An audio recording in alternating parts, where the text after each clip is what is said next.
মঙ্গলবার লোকসভা ভোটের ফল প্রকাশ। দেশের 543টি আসনের প্রার্থীদের ভাগ্য নির্ধারণ। সকাল 8টা থেকে শুরু হবে ভোট গণনার কাজ।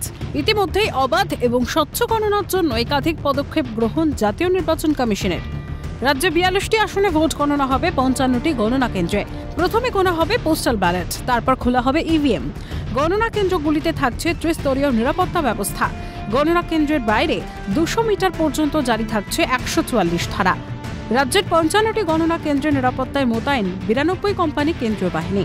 থাকবেন 2525 জন রাজ্য পুলিশের কর্মী।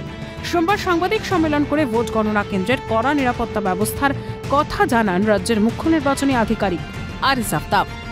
ইলেকশন কমিশনের গাইডলাইন আছে, there will be 3 tier security there. যে প্রথম security will be of the ওখানে একজন executive magistrate with local police ওখানে থাকবেন, ডিএফএমডি ওখানে থাকবে, অ্যান্ড আইডেন্টিটি কার্ড চেকিং করা হবে।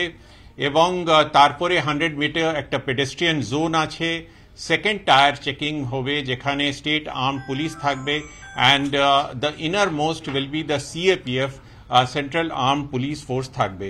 কাউন্টিং এজেন্টস ভিতরে যেতে পারেন with pen, pencil, plain paper, notepad and duplicate copy of form 17C provided by presiding officer. নির্বাচনেও কমিশনের সক্রিয়তা চোখে পড়েছিল। তারপরেও বিক্ষিপ্ত অশান্তি এবং শাসক দলের বিরুদ্ধে ছাপ্পার অভিযোগ উঠেছে। এই পরিস্থিতিতে গণনায় কমিশনের এই পদক্ষেপ কতটা কার্যকরী হয় উত্তর মিলবে সময়। ক্যামেরায় অপূর্ব দেবনাথের সঙ্গে খালিদ জামালের রিপোর্ট, ক্যালকাটা নিউজ।